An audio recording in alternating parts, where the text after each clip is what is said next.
চাঁদপুরে মেঘনার ঘন কুয়াশায় দুই লঞ্চের মুখোমুখি সংঘর্ষ হয়েছে। এতে অল্পের জন্য রক্ষা পেয়েছে সহস্রাধিক যাত্রী। মধ্যরাতে মেঘনা নদীতে দুই লঞ্চের মুখোমুখি সংঘর্ষে এই ঘটনা ঘটে।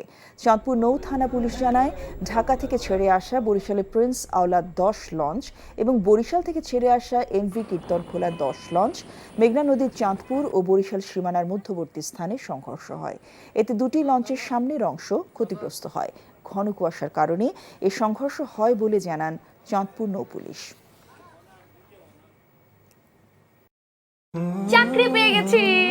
চাকরি? আপনার কি কোনো কমন সেন্স নেই? আপনি একটা মানুষের বাসায় ঢুকে পড়ছেন কিভাবে? বাসায় প্রবেশের কি নিষেধ আছে নাকি? এই অসময়ে ছাদে আসার কারণ কি? নতুন করে কারো প্রেমে পড়লেন নাকি? আমি আকাশ দেখছিলাম, আকাশ দেখতে দেখতে হারিয়ে গেলাম, হঠাৎ করে আপনি আসলেন।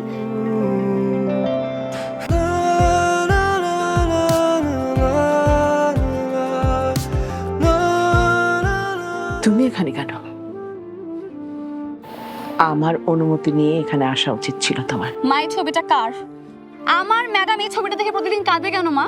এই মেয়েটা কি সব কথা বলছে? মারিয়া, তোমার কি হয়েছে? আজ এত বছর পর কি শাস্তি দিব আপনাকে বলেন তো?